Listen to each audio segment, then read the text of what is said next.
नमस्कार, नमस्कार श्रोते हो. इंद्रधनुष्य या कार्यक्रमात मी सोनाली कानिटकर आपणा सर्वांचं मनापासून स्वागत करते.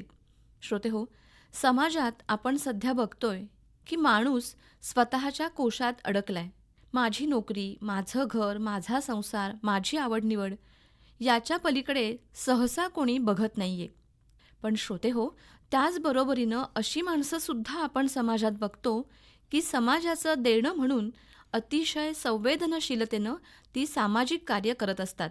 आणि अशा संवेदनशील माणसांमुळेच माणुसकी, सहृदयता आज समाजात टिकून आहे आणि अशा माणसांची समाजाला खरंच खूप गरज आहे.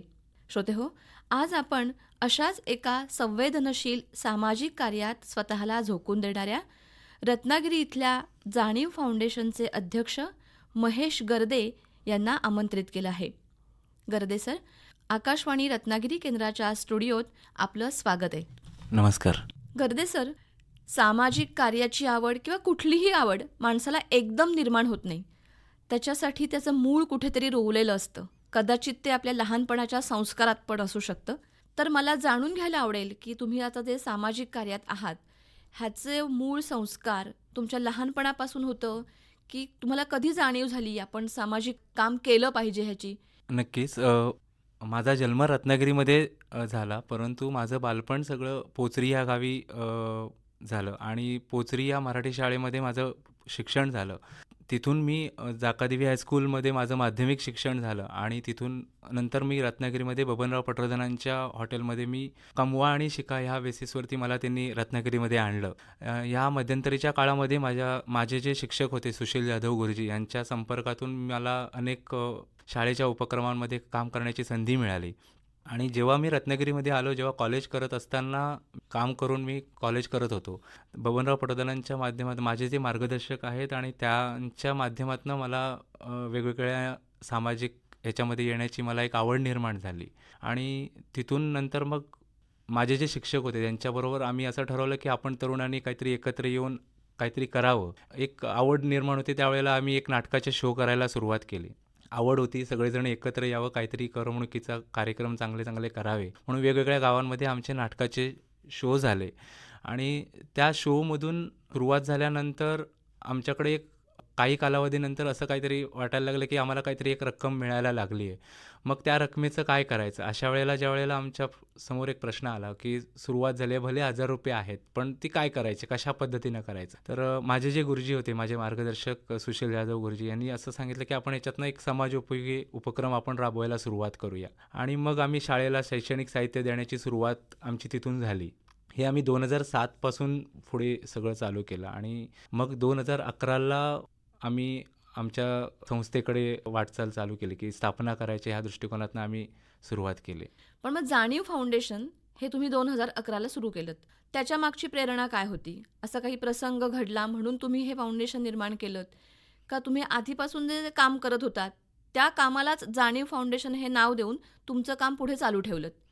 नाही, आधी आमचा एक आम्ही ओमकार नाट्य ग्रुप म्हणून आम्ही जस्ट सुरुवात केली होती की त्याला नाव फक्त ते दिलेलं होतं आणि नंतर आम्ही जेव्हा असं वाटलं की आपल्याला काहीतरी एक संस्था आपण रजिस्टर करूया आणि मग आपण त्याच्या थ्रू आपण वेगवेगळे उपक्रम राबवूया. त्यावेळेला माझा एक मित्र अमित सामंत आणि गुरुजी माझे सुशील जाधव गुरुजी आम्ही तिघांनी असं ठरवलं की काही एक चांगलं आपण नाव ह्याला देऊया ह्या उपक्रमांमध्ये. त्याच्यामध्ये आपल्याला काहीतरी एक एनर्जी मिळेल, काहीतरी आम्हाला सामाजिक उपक्रम करण्याची विषयी आम्हाला जाणीवची सुरुवात झाली. आम्हाला वाटायला लागलं की आम्हाला काहीतरी करायचं आहे. मग ह्याच्यातनं आमच्यातनं असं ठरलं की आपण जाणीव फाउंडेशन हे नाव द्यावं. खूप छान आहे. म्हणजे तुम्हाला जाणीव झाली आणि तेच नाव तुम्ही तुमच्या फाउंडेशनला दिलं. हो. खरंच खूप छान नाव आहे जाणीव फाउंडेशन. सुरुवात तर झाली. मग तुम्ही काय काय उपक्रम घ्यायचे ह्या आपल्या फाउंडेशनच्या अंतर्गत हे आधी सगळं ठरवलं होतं की जसजसं काम सुरू करत गेलात, समाजातल्या उणीवा जाणवत गेल्या, तसतसं एक एक एक एक उपक्रम राबवत गेलात? कशा पद्धतीने सुरुवात झाली कामाची? नाही, ज्यावेळेला 2011ला स्थापना करायची ठरली त्यावेळेला संस्थेची घटना बनवण्याच्या वेळेलाच आम्ही काय उद्देश ठेवून काम करायचं हे ओके. आम्ही ठरवायला सुरुवात केली आणि त्याच्यामध्ये बेसिकली शैक्षणिक, पर्यावरण, आरोग्य, क्रीडा आणि सांस्कृतिक ह्या 5ही क्षेत्रामध्ये चांगलं काम करायचं. वेगवेगळ्या आणि त्याच्यामध्ये वेगवेगळी टीम तयार करायची आणि त्यांनाच त्याच्यावरती फोकस करायला सांगायचं. हा उद्देश ठेवूनच आम्ही काम करण्यास सुरुवात केली. म्हणजे कला, क्रीडा, आरोग्य हे सगळे विषय तुम्ही घ्यायचं असं तुमच्या संहितेतच ठरवून टाकलं होतं हो, आणि त्यानुसार आता काम चालू काम आहे. चालू आहे. मला सांगा की 2011 मध्ये संस्थेची सुरुवात झाली. आज तुम्ही जाणीव फाउंडेशनच्या मार्फत कोणकोणते उपक्रम राबवतायत? याच्यामध्ये आम्ही शैक्षणिक उपक्रम सुरू केले. त्याच्यामध्ये ग्रामीण भागातल्या काही शाळा कॉम्प्युटराईज करणं, डिजिटल करणं, त्याच्यानंतर अंगणवाड्या प्ले स्कूल करणं, त्याच्यानंतर वृक्ष संवर्धनाचे कार्यक्रम मुलांच्याच माध्यमातून पुढे आणणं आणि त्याचं संगोपन कशा पद्धतीनं करायचं आहे, त्याचा चार्ट कसे बनवायचे हे उपक्रम चालू केले. आणि नंतर मग आम्ही जलसंजीवन उपक्रम एक घेतला की जो गावातल्या नद्यांमधले गाळ काढणं, ह्या अशा पद्धतीने आम्ही ते सगळे उपक्रम सुरू केले. आणि बेसिक त्याच्यामध्ये अजून एक आमचा महत्त्वाचा आरोग्यविषयकचा उपक्रम होता जो ब्लड डोनर डिरेक्टरी, म्हणजे ब्लड डोनेशनचे आम्ही कॅम्प घ्यायला सुरुवात केली होती. आणि ते सगळे कॅम्प घेत असताना मग आम्ही एका रक्तदात्यांची संकलित एक डिरेक्टरी आम्ही बनवली. खूप छान उपक्रम आहेत. आपण तुमच्या सगळ्या उपक्रमांविषयी थोडं जास्त इन डिटेल्स जाणून घेऊया. तर मला सांगा की ब्लड डोनर डिरेक्टरी हे तुम्ही जे सध्या काम करता आहात त्याच्याविषयी थोडं सविस्तर सांगा. ब्लड डोनर डिरेक्टरी आम्ही पहिली जी रत्नागिरीमध्ये प्रकाशित केली ती 2012 केली. तेव्हा रत्नागिरीमधले 1000 रक्तदाते एकत्र केले. त्याच्यासाठी हे सगळे करण्यासाठी त्यावेळेला आम्ही वेगवेगळ्या सार्वजनिक ठिकाणी आमचे त्यावेळेला फॉर्म आम्ही ठेवले होते की ज्यांना जे इच्छुक आहेत रक्तदान करण्यासाठी इमर्जन्सीच्या वेळेला, ह्यांचा सगळ्यांचा डेटा आम्ही सगळा कलेक्ट केला आणि मग आम्ही ग्रुप वाईज 1000 रक्तदात्यांची डिरेक्टरी बनवली. ती डिरेक्टरीचा चांगला प्रतिसाद आम्हाला मिळाला. ती प्रकाशन झाल्यानंतर सार्वजनिक ठिकाणी आम्ही सगळीकडे ती विनामूल्य उपलब्ध करून ठेवली होती. आणि त्याचा प्रतिसाद आम्हाला मिळाल्यानंतर आम्ही पुढचे पाऊल उचलले की आता कारण काही वर्षानंतर त्याच्यामध्ये नंबर चेंज झाले. काही जणांचे मोबाईल नंबर चेंज झाले, काही जणांच्या बदल्या झाल्या किंवा शिफ्ट झाल्यात फॅमिली. म्हणून आम्ही नवीन अपडेट करण्याच्या दृष्टिकोनातनं काम चालू केलं. मग ही सक्सेस झाल्यामुळे आम्ही प्रत्येक तालुका वाईज फोकस केला आणि त्याच्यामध्ये प्रत्येक तालुक्यातनं किमान 1000 रक्तदाते एकत्र करण्याचं काम आम्ही सुरू केलं. आणि वेगवेगळ्या ठिकाणी आम्ही त्याचे स्वयंसेवक आपण एकत्र आले आणि त्या पद्धतीनं त्याचं काम चालू झालं. आणि 9 तालुक्यातले 9000 रक्तदाते आणि रत्नागिरीचा जरासा मोठा असल्यामुळे आम्ही तिथले 2000च्या पेक्षा जास्त असं 10,000चं टार्गेट ठेवलं होतं. तर ते आता आम्ही साधारणतः 25 ते 30 हजारापर्यंत रक्तदाते सगळे एकत्र केलेले आहेत. ह्याच्यात काही रक्तदात्यांची लिस्ट आम्ही VIP लिस्टमध्ये ठेवले की जी इमर्जन्सीमध्ये आपल्याला यूज करता येईल. आणि बाकीच्यांसाठी जी आहे आता 25,000 रक्तदात्यांची डिरेक्टरी आपण दुसरी आवृत्ती आपण प्रकाशित करणार आहोत लवकरच. खूपच छान काम आहे आणि अत्यंत महत्त्वाचं काम आहे. पण मला सांगा की आता ही ब्लड डोनर डिरेक्टरी आहे, तर एखाद्या माणसाला ब्लडची गरज आहे, तर तो ह्या डिरेक्टरीशी जोडला कसा जाईल? याच्यामध्ये फोकस आम्ही जो केला, ही डिरेक्टरी करण्यामागचा मुख्य उद्देशच असा होता की जेव्हा पेशंट ॲडमिट आहे आणि रक्ताची गरज लागते त्यावेळेला शहरातले जे नातेवाईक पेशंटचे असतात त्यांचे रत्नागिरीमध्ये कॉन्टॅक्ट्स असतात, त्यांच्या माध्यमातून त्यांना रक्तदाते मिळतातही किंवा फोनवरती लगेच कॉन्टॅक्ट होतात. पण गावातला जेव्हा पेशंट ॲडमिट केला जातो तेव्हा त्यांच्यासोबत जे येणारे नातेवाईक असतात त्यांना काहीच याची कल्पना नसते की रक्त मला कुठे मिळणार आहे, कशा पद्धतीनं मिळेल, कोणाशी संपर्क करावा लागेल. हाच उद्देश ठेवून आम्ही त्यांच्यापर्यंत हे पोहोचवण्यासाठी हे केलं की त्यांनी त्याच्यातल्या 10 रक्तदात्यांना फोन करा.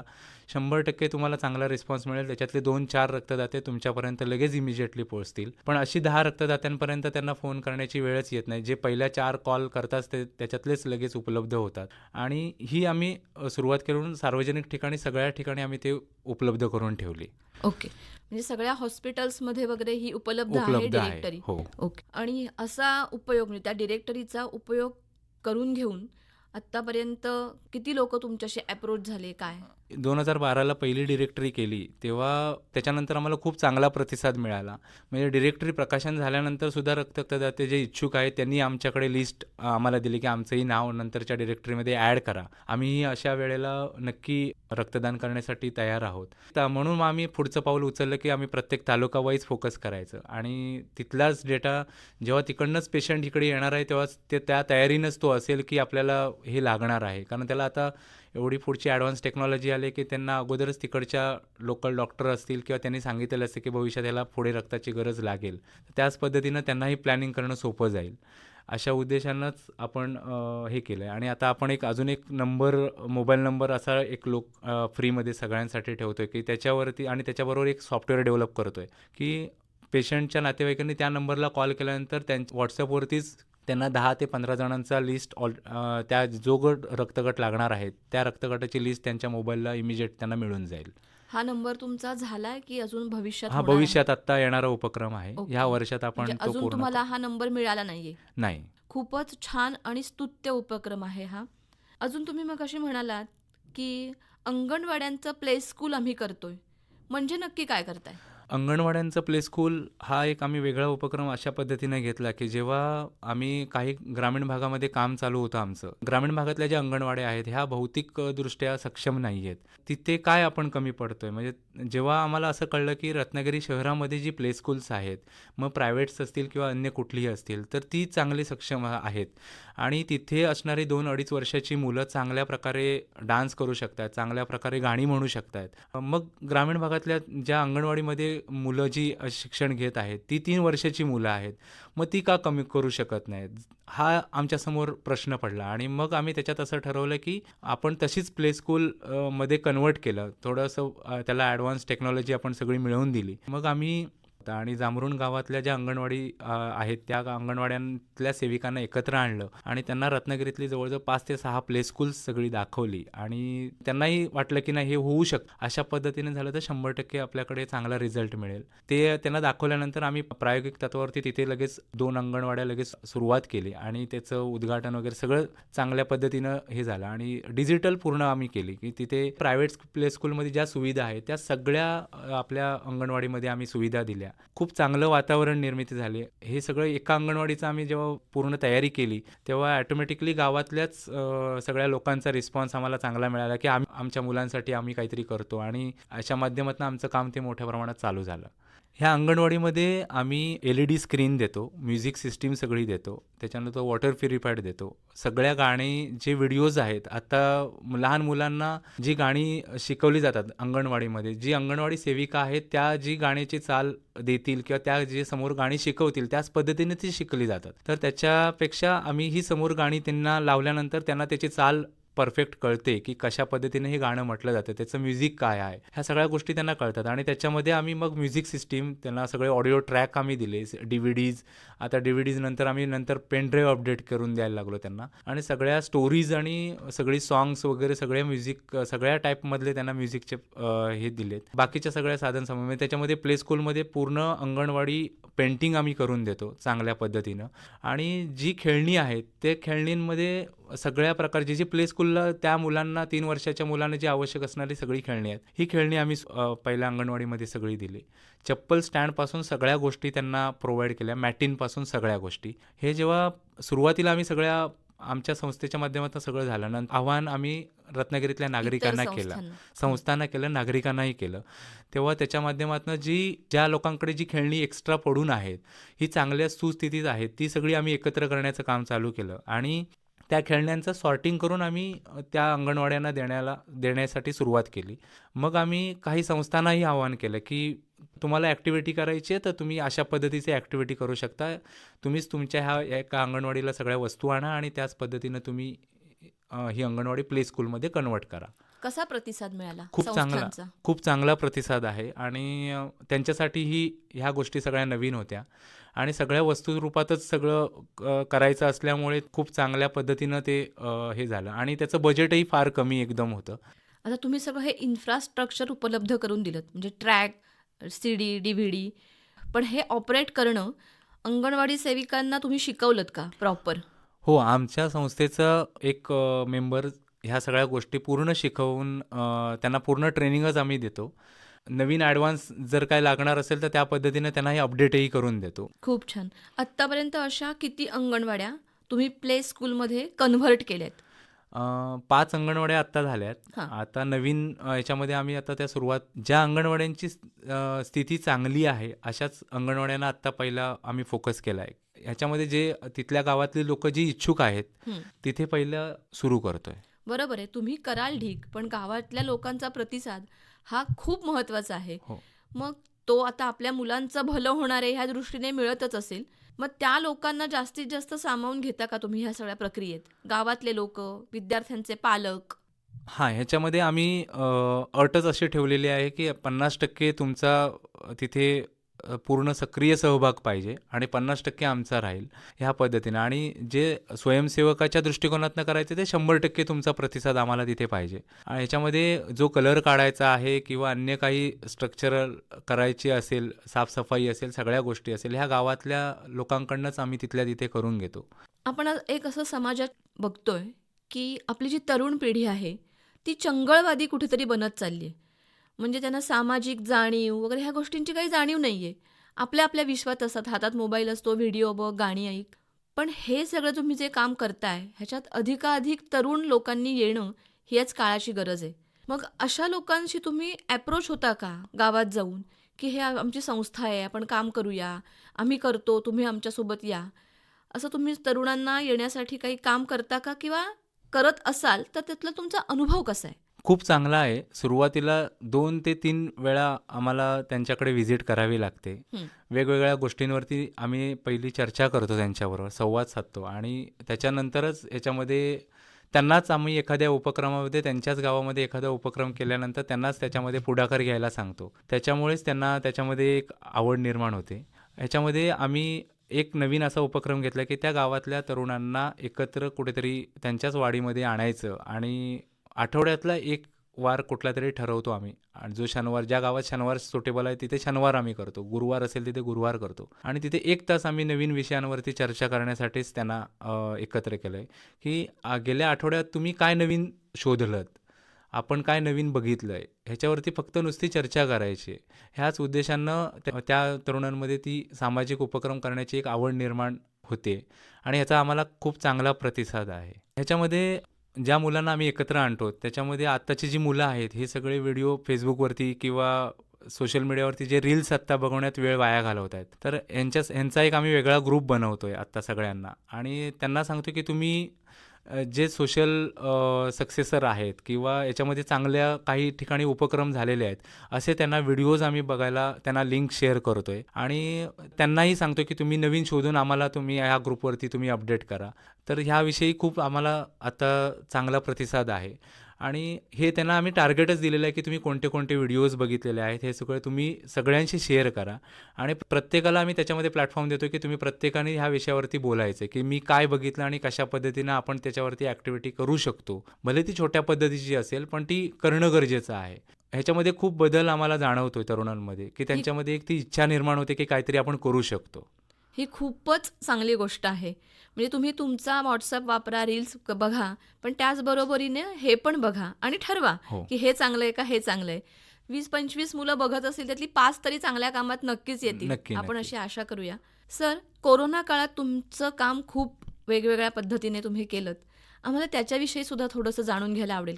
कोविडमध्ये आपण पहिली लाट जेव्हा आली त्यावेळेला रत्नागिरी जिल्ह्याचे पोलीस अधीक्षक त्यावेळेचे डॉक्टर प्रवीण मुंडे यांच्या मार्गदर्शनाखाली आम्ही रत्नागिरीच्या सिव्हिल हॉस्पिटलमध्ये कोविड रुग्णांसाठी आणि रुग्णांच्या नातेवाईकांसाठी मार्गदर्शन म्हणजे त्यांना आधार देण्यासाठीचं काम आम्हाला मोठी एक जबाबदारी सरांनी सुचवली की आपण करायचं झालं तर काम ह्याच पद्धतीने आपण करूया. आम्हाला थोडीशी मनात भीती होती पण आम्ही सुरुवात केली की आपण केलं तर आपण कोणतरी पुढे झालो सगळेजण तरच ह्या गोष्टी होतील. मग माझ्याबरोबर कौस्तुभजी सावंत वगैरे असे सगळे अन्य काही संस्थांमधले पण सगळे लोक इन्व्हॉल्व झाले आणि आम्ही ती सुरुवात केली. मग याचा एक आम्ही शीट बनवायला सुरू केलं की कुठल्या वॉर्डमध्ये किती पेशंट आहेत आणि त्या पेशंटला सगळ्या सुविधा मिळत आहेत का, कसं वाटतंय आणि चांगलं प्रत्येक वॉर्डमध्ये प्रत्येक कोविड पेशंटबरोबर आम्हाला संवाद साधून आम्ही त्यांना धीर देण्याचं काम त्याच्यामध्ये आम्ही सुरू केलं आणि त्याचबरोबर आम्ही पेशंटच्या नातेवाईकांनाही हे केलं कारण पेशंटच्या नातेवाईकांनाही त्यावेळेला परवानगी नव्हती कोविड वॉर्डमध्ये जाण्यासाठी. तर त्यांनाही आधार देण्याचं काम त्यावेळेला आम्हाला ती जबाबदारी दिली होती आणि ते पहिल्या लाटेपासून आम्हाला सुरुवात झाली त्यामुळे दुसऱ्या लाटेमध्ये आम्हाला फार मोठं काय असं कठीण काम वाटलं नाही. सहज गत्या आमच्याकडनं ते होऊन गेलं. पहिल्या लाटेमध्ये हे सगळं चालू असताना धान्य पुरवण्याचं काम खूप मोठ्या प्रमाणावरती संकलित करून रत्नागिरी आर्मीच्या माध्यमातून आम्हाला करण्याची एक संधी मिळाली. वेगवेगळ्या संस्थांना इन्व्हॉल्व करून त्याच्यामध्ये त्याचं सेंट्रलाइज केलं. एक टीम अशी आम्ही बनवली की ती सगळ्या जिथे गरज आहे त्या ठिकाणी जाऊन सर्व्हे करेल आणि दुसरी टीम जाऊन नंतर ते धान्य तिथे देईल. अशा पद्धतीनं तिथं काम आमचं वेगवेगळ्या टीममध्ये चालू झालं होतं. खूपच छान. आता तुम्हाला म्हणजे रुग्णांचे जे नातेवाईक होते, त्यांना आधार देण्याचं काम मिळालं आणि कोरोना हा एवढा विचित्र पद्धतीने आला, की आपल्याला काहीच जाणीव नव्हती आणि पेशंटना भेटायचं नाही, त्याच्याजवळ जायचं नाही. पेशंटच्या बरोबरीनं त्यांचे नातेवाईकसुद्धा मानसिकरित्या खूप खचलेले होते आणि त्यांना आधार द्यायचं काम तुम्ही केलंत. असा काही विशिष्ट अनुभव एखादा सांगता येईल का? खूप चांगले अनुभव आले हां. ह्याच्यामध्ये. काही ठिकाणी पेशंटची मुलं बाहेर आहेत, काही ठिकाणी पेशंटची आई-वडील बाहेर आहेत आणि मुलं आतमध्ये आहेत, ॲडमिट आहेत. अशा पद्धतीनं आधार आम्ही ज्यावेळेला दिला किंवा त्यांच्याशी आम्ही संवाद साधला, त्यांना सगळं जे लागणारं साहित्य असेल किंवा कुठली गोष्ट लागणार असेल तर ती त्यांना तिथं मिळवून दिली. हे सगळं दिल्यानंतर आजही त्याच्यातले काही बरीचशी लोकं अशी आहेत की जी संपर्कात आहेत आणि खूप बरी झाल्यानंतरही अधेमध्ये रत्नागिरीत आल्यानंतर फोन करतात किंवा भेटतात. त्यावेळेची ती सिच्युएशनच सगळ्या पद्धतीची वेगळी होती. एवढं सगळं व्यक्त नाही करू शकत, पण खूप आहेत. आणि ह्या सगळ्या गोष्टी करत असताना आम्ही असं कुठेच ठेवलं नाही की ह्या गोष्टीतनं आपल्याला प्रसिद्धी हवी आहे, ते सगळ्यांसमोर सांगण्याचं. अशा पद्धतीनं आम्ही कधीच विचार केला नव्हता. पण त्याची पावती आम्हाला खूप मोठी मिळाली. कसं आहे ना, आपण चांगलं काम केलं की चांगली पावती ही मिळणारच. खूप छान. मला सांगा की सध्या आता तुमच्या जाणीव फाउंडेशनमध्ये तुमच्यासारखं सक्रिय काम करणारे किती सभासद आहेत? याच्यामध्ये आम्ही विशेष करून तरुणांना सहभागी करून घेतोय आणि आत्ता आमचे 25 मेंबर जे आहेत हे सक्रिय आहेत. जे स्वयंसेवक म्हणून आम्ही घेतलेले जे आहेत ते 200 पेक्षा जास्त आहेत, की जे वेगवेगळ्या कार्यक्रमांना ज्या ठिकाणी आम्ही त्यांना त्याच्यामध्ये सहभागी करून घेतो. तरुणांनाही आम्ही असंच सांगतो की तुम्ही पहिले आपल्या संस्थेमध्ये कार्यक्रमामध्ये सहभागी व्हा आणि सहभागी झाल्यानंतर तुम्हाला आवड चांगली निर्माण झाल्यानंतरच तुम्ही पुढे त्याच्यामध्ये सक्रिय व्हा किंवा मेंबरशिप घ्या आणि त्या पद्धतीनं काम करा. पण असं कधीच होत नाही की एखादा आलाय मेंबर व्हायला आणि किंवा काम करतोय आणि त्याला आवडत नाही आहे त्याच्यातलं काम. कारण नवीन आलेल्या सगळ्या मेंबरना आपण नवीन कार्यक्रमामध्ये चांगली संधी पुढे जाण्याची देतो. त्या कार्यक्रमाचा संपूर्ण डिसिजन घेता आला पाहिजे, इथपर्यंतचं सगळं काम आपण त्या जबाबदारी सगळ्या आपण प्रत्येक ॲक्टिव्हिटीमध्ये आपण देतोय. ह्याच्यामध्ये आपण ज्या 5 ॲक्टिव्हिटी करतोय त्या 5ही ॲक्टिव्हिटीमध्ये ज्यांना कोणाला एखाद्याला क्रीडामध्ये आवड आहे तर क्रीडा क्षेत्राशीच रिलेटेड त्यांना काम देतोय. आरोग्याशी रिलेटेड आहे त्यांना आरोग्याशी, अशा 5ही क्षेत्रामध्ये वेगवेगळ्या ज्या क्षेत्रामध्ये आवड आहे त्या क्षेत्रामध्ये त्यांना आपण संधी देतोय. तुमचं काम रत्नागिरी आणि परिसर पुरतं मर्यादित आहे का जिल्हाभर आहे? आपण आता जिल्हाभर सगळीकडे काम करतोय. विशेष करून आपण ब्लड डोनर डिरेक्टरीवरती जे काम केलंय ते आपण पूर्ण जिल्ह्यामध्ये केलंय आणि शैक्षणिक ह्याच्यामध्ये जो आपण आता काम अंगणवाडीच्या माध्यमातून करतोय ते पूर्ण जिल्ह्यापर्यंत पोहोचण्याचा मानस ठेवलेला आहे. संस्था सुरू झाल्यापासून सामाजिक क्षेत्र, शैक्षणिक क्षेत्र, पर्यावरण, आरोग्य अशा सगळ्या गोष्टीत तुम्ही काम करताय. तरी पण असं कधीतरी वाटून जातं, अरे ह्या गोष्टीत काम आपण केलं पाहिजे, असं काही जाणवलंय का? भविष्यातले काही प्लॅन्स की हे करायचं अजून आमच्या डोक्यात आहे? करण्यासाठी खूप आहे. म्हणजे प्रत्येक क्षेत्रामध्ये जितकं प्रश्नच काम नाही. करू तितकं कमी आहे. शेवटी वेळ आणि प्रत्येकजण नोकरी करतोय किंवा व्यवसाय करतोय तर त्याच्यातनं त्यांना मिळणारा वेळ खूप महत्त्वाचा आहे आणि त्याच्यावरतीच आम्ही त्याचं नियोजन करतो. दर महिन्याला 1-2 छोट्या-छोट्या ॲक्टिव्हिटी आमच्या कंटिन्युअसली चालूच आहेत. पण मोठी ॲक्टिव्हिटी वर्षातनं 2 तरी करायच्या आणि त्या चांगल्या वेगळ्या पद्धतीनं करायच्या, हा फोकस केलेला आहे. जे आम्हाला एखादी संकल्पना सुचली आहे पण आम्हाला आता ह्या महिन्यात करणं शक्य नाही आहे, पण ती गरजेची आहे.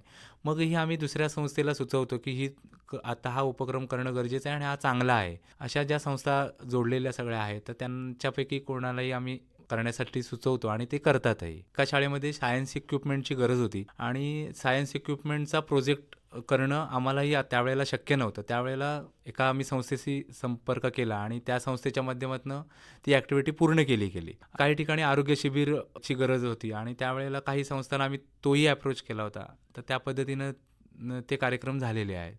म्हणजे एखादा उपक्रम आहे तो आपणच राबवला पाहिजे असा तुमचा अट्टाहास नाहीये. नाही. ते काम होणं महत्वाचं आहे. ते महत्त्वाचं आहे. तुम्ही केलंत काय आणि अन्य कुठल्या संस्थेने केलं काय, तुमच्यासाठी एकच आहे, काम झालं ह्याचं समाधान आहे. हो. ही पण मला वाटतं एक खूप मोठी गोष्ट आहे की श्रेय घ्यायला आज सगळेच पुढे असतात. तसं तुमचा अप्रोच नाहीये कुठेही, तो असाच राहू दे. खूप चांगली गोष्ट आहे. ह्या सगळ्या कामात तुम्हाला कोणाचं विशेष मार्गदर्शन लाभलंय, लाभतंय, की तुम्ही सगळे एकत्र येता, विचार करता एखाद्या गोष्टीविषयी आणि काम करता?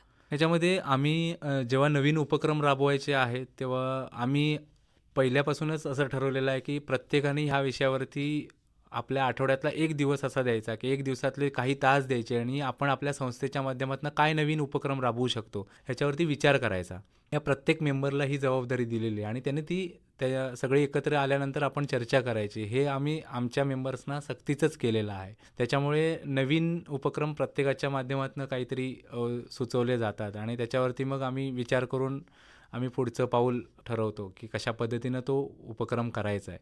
पण ह्यामध्ये मी विशेष नाव घेऊ इच्छितो, की मग आमच्या संस्थेचे मार्गदर्शक, माझे मार्गदर्शक श्री बबनराव पटवर्धन यांचं मला खूप चांगलं मार्गदर्शन मिळतं. माझे जे शिक्षक आहेत सुशील जाधव गुरुजी, त्यांचंही खूप सक्रिय सहभाग असतो आणि त्यांचंही मार्गदर्शन कायम असतं. खूप चांगले संस्थेचे हितचिंतकही आहेत, की जे आम्हाला नवीन उपक्रम सुचवायचा असेल तरी सुचवतात आणि तो आम्ही पूर्ण करतो आणि त्यांच्यापर्यंत तो पोहोचवतो, की आम्ही हा पूर्ण केला किंवा त्या कार्यक्रमात त्यांनाही इन्व्हॉल्व करून घेतो. हे तुमचं काम म्हणजे एकमेका सहाय्य करू अवघे धरू सुपंथ अशा ह्याने चाललंय. हो. खरंच खूप चांगली गोष्ट आहे. आपण आता मुलाखतीच्या शेवटाकडे येऊया, आपली वेळ संपत आली आहे. तर तरुण मंडळी जी आहेत आपल्या आजूबाजूला, त्यांना तुम्ही सामाजिक कार्यात येण्यासाठी म्हणून काय संदेश द्याल? मी असं सांगेन, की तरुणांनी आपल्या गावामध्ये, आपण दुसऱ्या गावामध्ये असं मी म्हणतच नाही, की आपल्या गावामध्येच आपण आपल्या हातातून कळत-नकळत काहीतरी चांगलं सामाजिक काम घडतंय, तर त्याला दिशा देण्याचंच फक्त आता काम आहे. त्यांना ती दिशा दाखवण्याचंच काम आहे. त्याच्यासाठी आम्ही प्रत्येक गावामध्ये पोहोचतोच आहोत आणि वेगवेगळ्या संस्थाही पोहोचत आहेत, वेगवेगळ्या माध्यमातून पोहोचत आहे. तर संस्थेच्या माध्यमातून काम करायची, सामाजिक उपक्रम करण्याची चांगली संधी आहे आणि त्याच्यातनं खूप चांगलं समाधान मिळतं आणि मला असं वाटतं, की याच्यातला काही चांगला तरुण वर्ग बऱ्यापैकी आता वळायला सुरुवात झाली आहे. फक्त त्यांना दिशा दाखवण्याचं एक चांगलं काम आहे. ती जबाबदारी आता आम्ही घेतलेली आहे. गर्दे सर, जाणीव फाउंडेशनच्या माध्यमातून तुम्ही जे विविध क्षेत्रामध्ये काम करतायत ह्याची अतिशय सविस्तर आणि खूप छान माहिती आज आमच्या श्रोत्यांना दिलीत. मला असं वाटतंय की अजूनही तुमच्याकडून जाणून घेण्यासारखं बरंच काही आहे, पण आपल्याला वेळेची मर्यादा आहे, त्यामुळे आपण आजच्या पुरतं इथे थांबूया. तुमच्या सगळ्या उपक्रमांसाठी आकाशवाणी रत्नागिरी केंद्राकडून तुम्हाला खूप खूप शुभेच्छा. आपण परत भेटू. आपण इथे आलात आणि आमच्याशी खूप छान संवाद साधून तुमच्या ह्या सामाजिक कार्याविषयी आमच्याशी बोललात, त्याबद्दल आकाशवाणी रत्नागिरी केंद्रातर्फे मी तुमचे खूप खूप आभार मानते. नमस्कार. तुम्ही आम्हाला इथे बोलवलंत. आमच्या उपक्रमांची सांगण्याची एक चांगली संधी आम्हाला उपलब्ध करून दिलीत, जेणेकरून आम्ही समाजापर्यंत जास्तीत जास्त लोकांपर्यंत या माध्यमातून आम्ही पोहोचू. आकाशवाणी केंद्राचे मी आभार व्यक्त करतो. धन्यवाद.